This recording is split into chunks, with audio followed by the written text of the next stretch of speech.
Nah, that McLaren's got to be on steroids, bro. 20 seconds on a Red Bull. This is basically a repeat of Zandvoort, but even more dominant. After 8 attempts, bro finally managed to get a good start.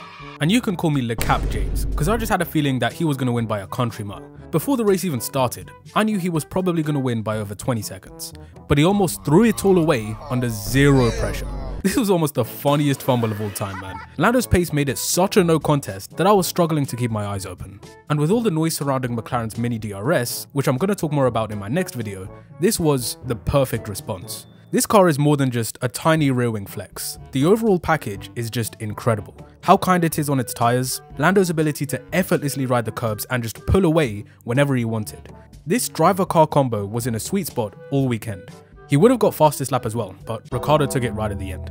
And if you remember how McLaren did him dirty in 2022, this felt like his revenge. But I'm not gonna lie, this was one of the saddest ways to go out, man. I'm also working on a video for next week where we'll talk more about what went wrong for him, because man, his destiny should have been so much better. There was a period of time where I was convinced that he'd win a world championship one day, only for some teenager to come and ruin it. First of all, it's a great track to drive. Daniel Ricciardo was literally the prince that never became king. This weekend, he had a pretty terrible qualifying session and his race was even worse. RB literally put him on the worst strategy known to man. The only one that comes close is Lewis's strategy, since he was the only other driver who started on softs as well, but we'll get more into that later. I don't think we'll see Daniel return to the sport again, which is a real shame. But that's just how this business goes, I guess. Younger drivers come in and prove their worth, which tends to lead the old guards with nowhere to go.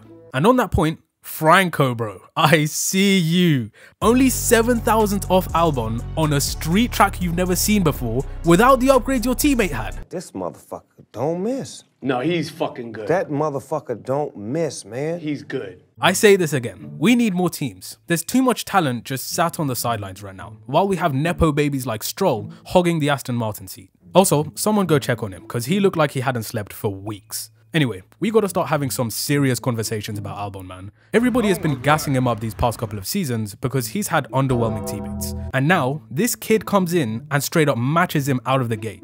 I'm not gonna lie, Alex, it's not looking good, bro. People at the start of the season were questioning, did Ferrari fire the wrong driver? When they should really be asking, did Williams keep the wrong driver? And my point couldn't be proved more than what happened at the start. Colapinto absolutely smoked everyone going into turn 1. And Albon had another, they raced me so hard moment. This was such a clean overtake from Franco, man. I don't know what Alex was yapping about. He really should have scored points too. That period where he was defending against Checo, don't think I'm not noticing, bro. They should have brought him in earlier when Sainz and Alonso were making their pit stops, because track position proved to be so important. And this is where we segue into Ferrari. Apparently track position wasn't too important to them. These guys were serious for 2 race weekends, but then decided to fall off again. And I'm out here thinking, this is the easiest Leclerc pole win of the season while watching practice. Only to find out the tyre blanket stopped working and he had no grip throughout the entire lap. Like, nah, what is this guy's luck? I swear, man, Charles is the only driver that can experience issues you ain't never heard of before. Sainz went out sorry as hell, literally crashed just as he was about to start his first lap in Q3, and I'm sitting there trying to rationalize why Ferrari, during this 20-minute red flag period, didn't think to check whether the blankets were doing their job. Especially with tyres, these things were moving more erratically than Lawrence the Lizard. How do you mess up something this important? Like, oh my days, I can't do this anymore. I've really seen it all, bro. Anyways. The race was a little bit better. Charles managed to finish P5 and Carlos P7. It didn't come without difficulty though. Ferrari made Leclerc sit behind Alonso and Hülkenberg for damn near half the race. Watching that was more frustrating than witnessing Peter Quill completely sell the gauntlet in Infinity War. Had he qualified better, I reckon Leclerc would have been up there with at least Max. Maybe not Lando, but for sure he would have been fighting for P2. But the man that actually finished second had one of the funniest weekends ever. He starts off the weekend describing how the car was messed up in Baku, and the FIA decided to give him community service. They really trying to do everything to get this man to retire. And at this point, he actually started trolling like crazy. Max, how long do you anticipate that you won't be giving answers in the FIA press conference for? I'm answering. It's not a lot. Problem with my voice. Look at this guy's face, bro. He knows exactly what he's doing. But it didn't end there. This guy decided to hold his own private press conference after the main one, where he literally said like 30 words in total. Some guy from the FIA comes and tells him, "Hey Max, you can't do that." And he's just like, "Nah, I'm gonna do my own thing. That's what I'm talking about! That's why he's giving me! You know what? I never thought I'd be glazing this guy after the 2021 shenanigans, but this right here was some boss level plays. This is like when Lewis pulled up to the Miami press conference looking like this, after the FIA banned drivers from wearing jewelry. These guys are actually a joke, because there's so many other things that they could be worried about, yet they're crying about somebody just speaking. Also, if you really don't want kids to hear it, then why not just bleep it out or not broadcast it? And don't we now have an entire channel dedicated for kids to watch F1? Like, what are we doing here, man?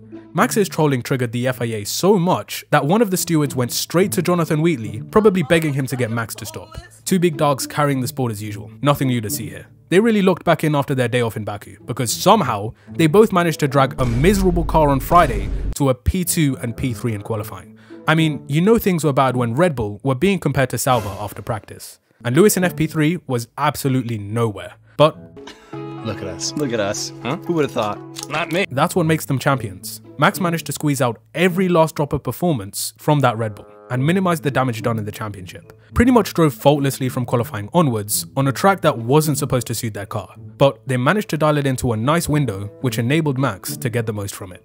Great team effort by Red Bull. But I can't say the same for Mercedes though. I just knew that Lewis was screwed from the moment they decided to put him on softs to start the race. Like, really?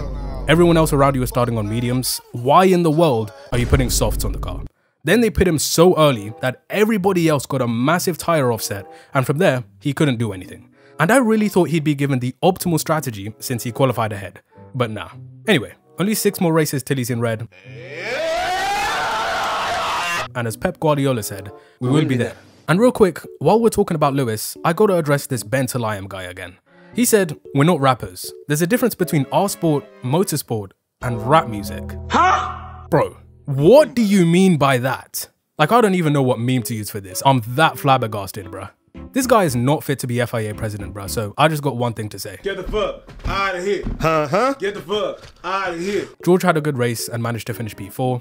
Both Mercedes drivers were also cooked after the race. The conditions were insanely hot, and sitting in that Mercedes is like getting thrown into an oven, given their recent struggles with their seats overheating. And if this is how destroyed they are after Singapore, then I can only fear what's going to happen in Qatar. Piastri pulled off a great comeback drive from 5th to finish on the podium, still remains the only driver to complete 100% of the laps this season, and he's another one who with a better qualifying would have been fighting Max for P2.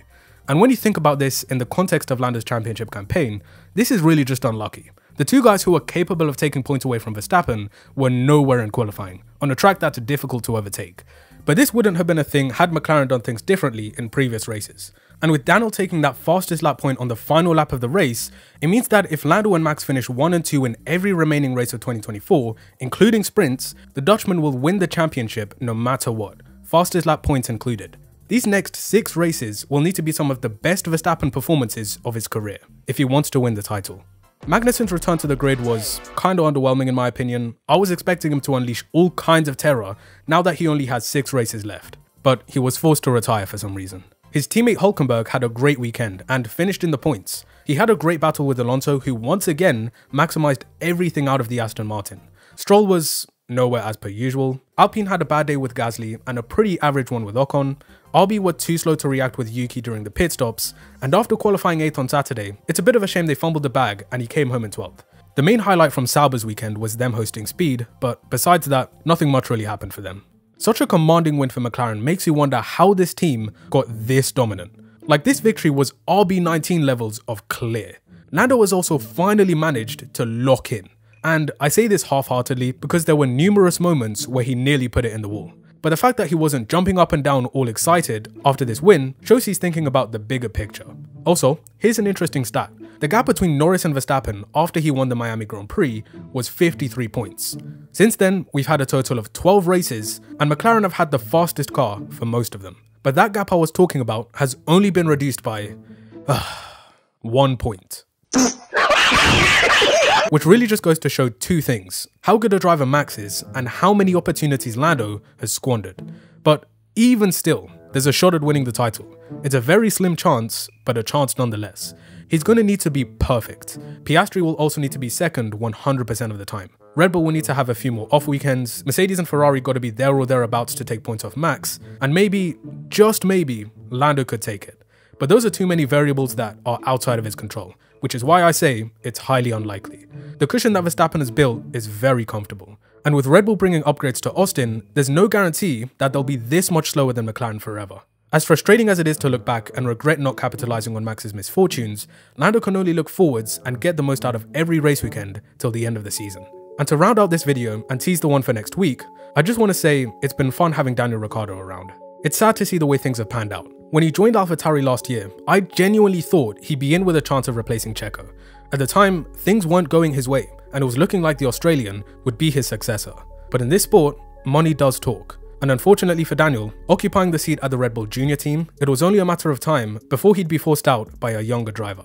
For those who watched seasons like 2014, 2016, 17, 18 and 20, we got to witness the brilliance of prime Ricciardo, the relentless speed, the daring overtakes. He's been one of the most influential drivers over the past decade and has played a huge role in the rise of F1 in the past few years. If this is to be the end, then it will be a cruel way to go out. He deserves a better send-off than the one he's been given. And on that note, it's been one hell of a ride, man. I hope you all enjoyed. Let me know what you thought of the race down in the comment section below. Please like, share, and subscribe to the channel if you're new to get my latest videos in the future. And as always, I'll see you in the next one.